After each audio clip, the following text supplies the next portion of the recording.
people are talking about your company, about your brand. They're speaking up as individuals and as entire communities, both on and offline. But are you listening? Do they know you're listening? And what can you do to help steer your brand through this brave new world of social media and community?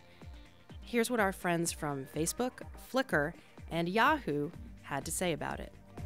Who you think you are is a lot less important than who your community thinks you are. And so it's less about sort of your position and your message than it is about maybe your voice. So is community, I'll put that in quotes, is community changing how consumers are interacting with brands, and if so, how? The community is happening, that conversation is happening whether you're a part of it or not. And typically, the conversation is either really, really positive or really, really negative. That's the art now of brand management, is how do you turn that vocal minority into something positive rather than negative? But we have to force ourselves to communicate and show people here's why we're doing this, here's why we think it's a good thing. Anytime you have that vocal minority, it's almost like, look at it as an opportunity to come out better on the other side. How do you determine when to stick to your guns and when to reconsider that?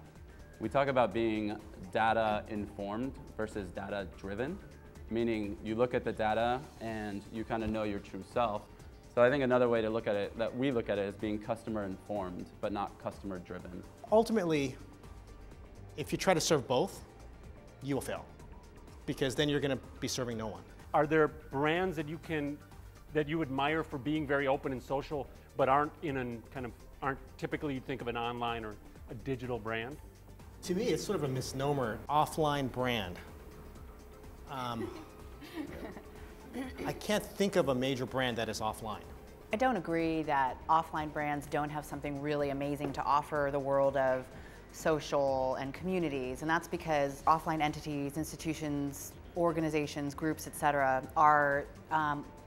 have sort of a unique vantage point on our shared cultural history. Are we in danger of brands being like that first date we've all had that tells you a little too much information, a little too quickly, and you go away thinking, we're not going to take this any further? I actually think there will be a backlash against too much open, too much social, and I think it's going to be open, it's going to be social, but it's got to be controlled by the user. Companies and people just need to grow up and have better relationships, and what that means is that you as a company or a brand let people know that you're listening, right? I mean, sometimes that's all they want. So I want to, if you'll join me in thanking Tom and Tara and Ben for being great guests.